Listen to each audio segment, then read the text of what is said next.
Assalamualaikum warahmatullahi wabarakatuh. My name is Muhammad Adam Hidayat bin Asmi and my matric number is 11518881. So today I want to present my case review. The name is Nalaman and Karupanan. So we begin with the fact of the case.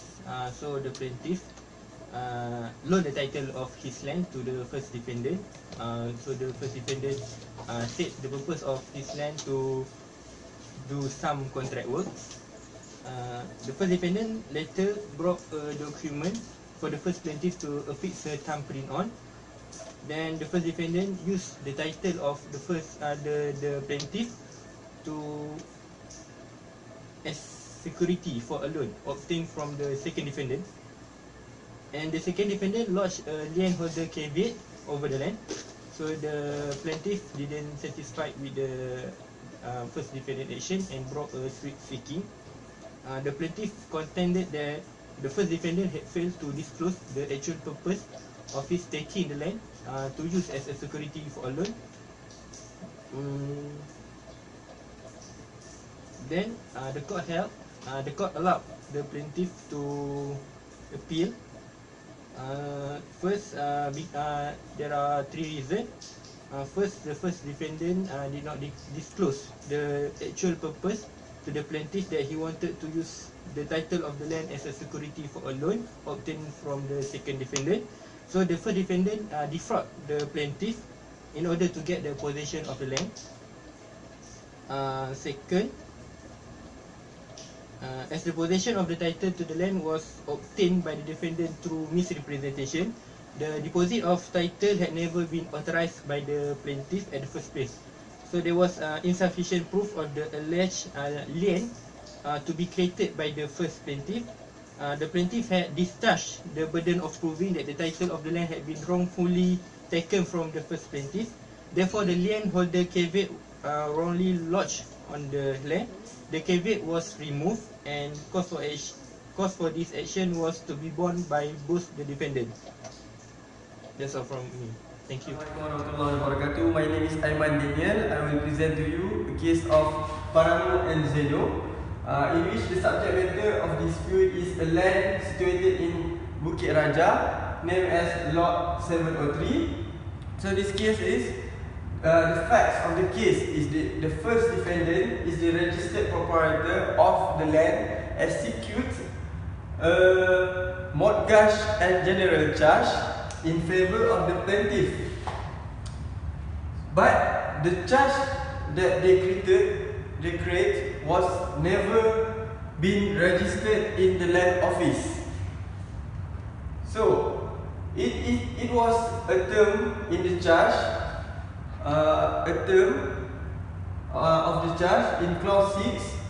The mortgager, the first defendant, further hereby deposit a title for the land concerned with the lender as a security for principal and interest, and the lender may lodge a caveat with the collector of land revenue to create a lien. Then a caveat was lodged by the plaintiff. So the second defendant was a contractor, in which in this case he is the appellant. So the appellant has obtained a judgment in the sum in another civil suit of the land, and has obtained an order from the court for order of sale by public auction of the said land. So respondent, the plaintiff in this case this is a case of court of appeal, and he is now as the respondent claim against second defendant that the plaintiff lien has priority of right, claim and interest over the appellant prohibitory order. So appellant has prayed respondent claim to be dismissed and the caveat be removed, claiming that the lien was void.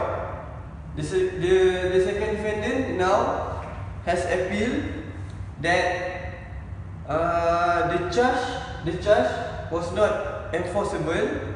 As such, the lien either did not is void because the lien did not comply with the law, because there was no intention to create a lien as required by section 134 and 167 of the National Land Code.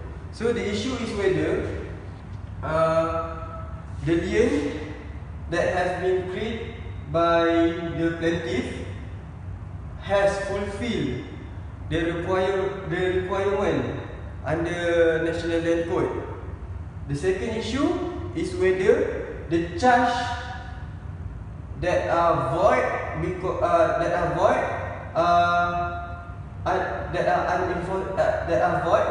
will affect the lien, thus making the lien into unenforceable lien, or the lien was void. So a charge in this case, the judge has used or has applied the principle in case of Palaniappa Chetty Dupaya Brothers and another, in which it was stated that a lien is one of a special form of security. In fact, security is genus and lien is a species.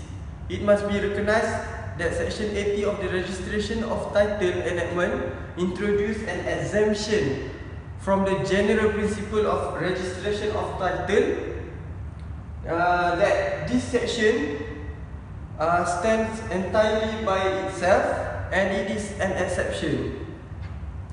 So, in this case, it is clearly that the lien is a separate legal statutory lien, and it has an independent existence apart from a charge.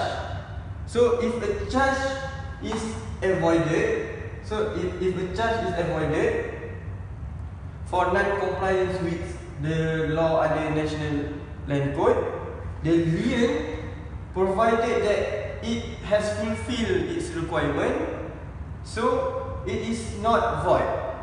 So in this case, the court has dismissed the appellant appeal with cause, and it is clear therefore that the plaintiff lien has priority over the second defendant claim.